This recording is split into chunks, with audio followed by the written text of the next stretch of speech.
Hello, you are most welcome to my channel, Easy Way to Learn English. Today I am going to teach you the tense, present, perfect, continuous. जहाँ पर हम continuous लगाते हैं वहीं पर आप समझ लीजिए हमें ing लगाना पड़ता है. Continuous का मतलब ing. Without ing कोई भी continuous tense नहीं बन सकता. तो इसकी स्ट्रक्चर बनेगी subject प्लस हैज बीन और हैव बीन. जहां पर हम प्रेजेंट कंटिन्यूस में इज और आईएनजी लगाते थे और पास्ट में वॉज और आईएनजी लगाते थे, मतलब बी की फॉर्म. इज बी की फॉर्म है, वॉज बी की फॉर्म है और वर बी की फॉर्म है. इज, आर, एम और has been, these are present form of were. और जो पास्ट की होती है वो होती है was, were, had been. So now I am going to teach you present perfect continuous. So this is present, then present की होती है has और have plus been and ing. has been को मैं एक साथ लिख सकती हूँ has been plus ing. verb में ing, verb की first form and ing and plus object. तो subject has been, have been according to the subject, verb में ing and object. So my first sentence is they have been playing Ludo since morning. इसकी जो एक speciality है वो ये है कि इसमें टाइम दिया होता है, इसलिए हमें हैज बीन दिखाने, टाइम शो करने के लिए हैज बीन और हैव बीन का यूज करना पड़ता है. तो मैंने यहाँ पर सिंस लगाया है क्योंकि this is the point of time. दो तरह के टाइम हमारे पास होते हैं, पॉइंट ऑफ टाइम और period of time. Point of time exact time दिया होता है 2 बजे से, सुबह से, 1921 से और 2022 से और 2020 से, इस तरह से टाइम दिया होता है. Means point of time. एक दिया होता है duration of time. Duration of time क्या होता है? 2 years, 2 month in this way. और इवनिंग और मॉर्निंग के लिए तो हम सिंस ही लगाते हैं, वो भी अभी आएगा आगे तो मैं आपको क्लियर करूंगी. They have been playing ludo since morning. ये हमारे पास पॉइंट ऑफ टाइम है तो इसलिए मैंने सिंस का यूज किया है. वो सुबह से लूडो खेल रहे हैं. Prince has been playing his favourite game on mobile since 4 PM. अब ये मैंने टाइम ऑफ पॉइंट दिया है यहाँ पर. यहाँ भी एग्जैक्ट टाइम मैंने बताया है, जैसे मैंने मॉर्निंग में बताया था एग्जैक्ट टाइम की मॉर्निंग का ही टाइम है. प्रिंस अपने मोबाइल पर 4 बजे से, शाम के 4 बजे से अपना फेवरेट गेम खेल रहा है. Riddhi and her brother have been talking with each other for 15 minutes. Riddhi और उसका भाई 15 मिनट से एक दूसरे से बात कर रहे हैं.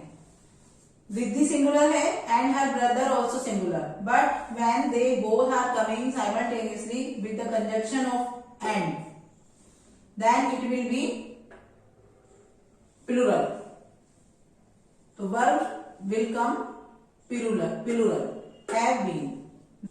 तन्मय has been preparing for the examination for 7 days. Tanmay exam की तैयारी 7 दिनों से कर रहा है. Now comes to the negative. They have not been playing Ludo since morning. हमें have and been के बीच में नोट लगाना होगा. बच्चे क्या करते हैं? have been पूरा करने के बाद नोट लगाते हैं. They have been not playing. It is wrong. इनके बीच में ही लगाना होगा, इनकी दोस्ती को तोड़ना होगा have been की. They have not been playing Ludo since morning. Prince has not been playing his favorite game on mobile since 4 PM. Riddhi and her brother have not been talking with each other for 15 minutes. Tanmay has not been preparing for the examination for 7 days. Now come to the interrogative.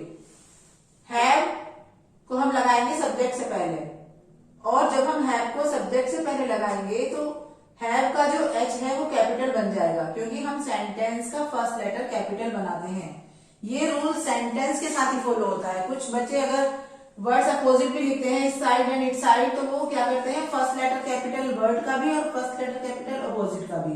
और उसके बाद वो कहीं capital बनाते हैं और कहीं small बनाते हैं। वो भूल जाते हैं कि हम कैपिटल से हमने शुरू किया था और बीच में वो स्मॉल बनाने शुरू कर देते हैं, तो कहीं कैपिटल कहीं स्मॉल, वो अच्छा नहीं लगता है। तो इसलिए वर्ड्स के लिए कोई रूल नहीं है कि वो हम कैपिटल से ही स्टार्ट करें, उसको आप स्मॉल से ही कर सकते हैं। सिर्फ सेंटेंस में ये रूल फॉलो करेंगे, एच कैपिटल बनेगा और जब दे एच के हैव के बाद आएगा ये दे, तो दे का टी स्मॉल बनेगा। Have they been playing ludo since morning and question mark. Has Prince been playing his favourite game on mobile since 4 PM and question mark. Have Riddhi and her brother been talking with each other for 15 minutes question mark. Has Tanmay been preparing for the examination for 7 days and question mark. Now, as I promised you today to give a proverb daily, so I have the proverb today. Barking means जो भौंकते हैं, भौंकने वाले। Barking dogs seldom bite. Seldom bite, seldom का means होता है कभी कभी, means rarely. Seldom का means में से निगेटिव नहीं आता है, नहीं भौंकते। जो भौंकते हैं वो कुत्ते नहीं काटते, तो सेल्डम मीन्स कभी नहीं, लेकिन सेल्डम का मतलब रेयरली भी होता है, एक आध बार, मतलब ना के सेंस में तो है लेकिन एक आध बार।